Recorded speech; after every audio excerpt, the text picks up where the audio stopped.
ભાજપ દર વખતે કોઈને કોઈ સરપ્રાઈઝ છે તે આપતું રહે છે અને એ જ પ્રકારનું આપણે જોયું પણ છે. તો આપને શું લાગે છે કે એકનાથ શિંદે માટે શું સરપ્રાઈઝ રહેશે, ફડણવીસ માટે શું?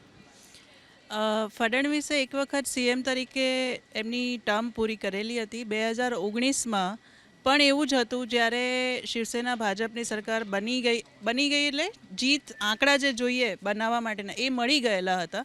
ત્યારબાદ પણ એ જ હતું કે કોણ સીએમ બનશે, તો ફડણવીસ બનશે એવું નક્કી હતું. પણ પછી ઉદ્ધવ ઠાકરેએ જે કર્યો આખો કાંડ, અને એ પછી જે મહારાષ્ટ્રની જે રાજનીતિ ગરમાઈ, અજીત પવાર આમથી આમ આવે એક દિવસ, બીજા દિવસે પાછા જાય, એ પ્રકારેનું જે આખું તંત્ર ચાલ્યું. ત્યારબાદ 2.5 વર્ષ ઉદ્ધવ સીએમ બન્યા, મહાવિકાસ આઘાડીના સીએમ ઉદ્ધવ બન્યા.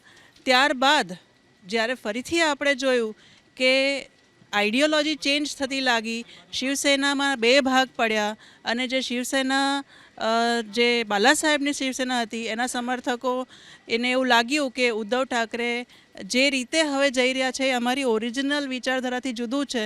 અને તે પછી જે આખા 2 ફાટા પડ્યા અને નામ બી ગયું, શિવસેના નામ બી એમની પાસેથી ગયું અને ઉદ્ધવ સેના થયું. અને ત્યારબાદ 2.5 વર્ષ માટે, 2.5 વર્ષ માટે જે સીએમ બન્યા એકનાથ શિંદે ભાજપ સાથે જઈને, અને એ દરમિયાન જે શાંતિ રાખી ફડણવીસે કે ભાઈ હા, અત્યારે આ જે સરકાર બની છે, આ યુતિની સરકાર બની છે, એમાં રોલ એકનાથ શિંદેજીનો વધારે છે, એટલે હું ડેપ્યુટી સીએમનું પદ પણ ગૌરવભેર ગ્રેસફુલી સ્વીકારવા તૈયાર છું. એ આપણે જોયું. અને 2.5 વર્ષે ડેપ્યુટી સીએમ તરીકે રહ્યા, સીએમ તરીકે એકનાથ શિંદે રહ્યા, અને છતાં પણ કોઈ પણ જગ્યાએ કામ કરવામાં કચાશ એમણે પણ નથી રાખી, શિંદેજીએ પણ નથી રાખી.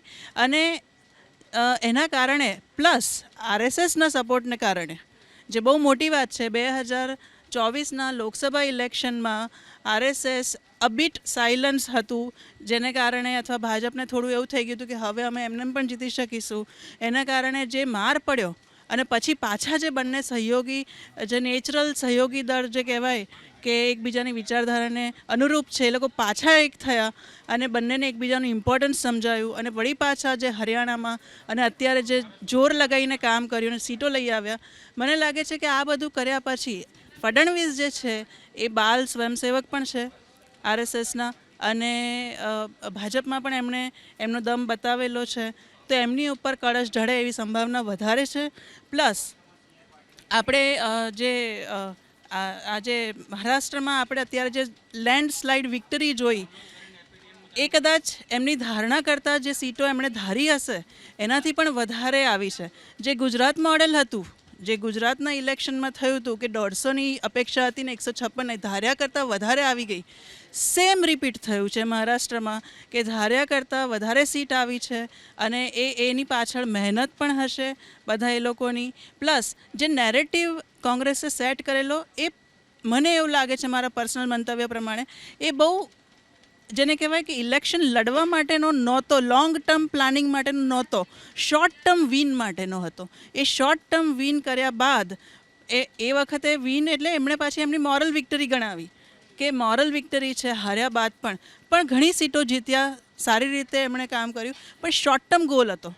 રાજનીતિમાં શોર્ટ ટર્મ ગોલ ઠીક છે, પણ લોંગ ટર્મ વિઝન સાથે ચાલવાની જરૂર છે, જે કોંગ્રેસમાં ખૂટ પડી.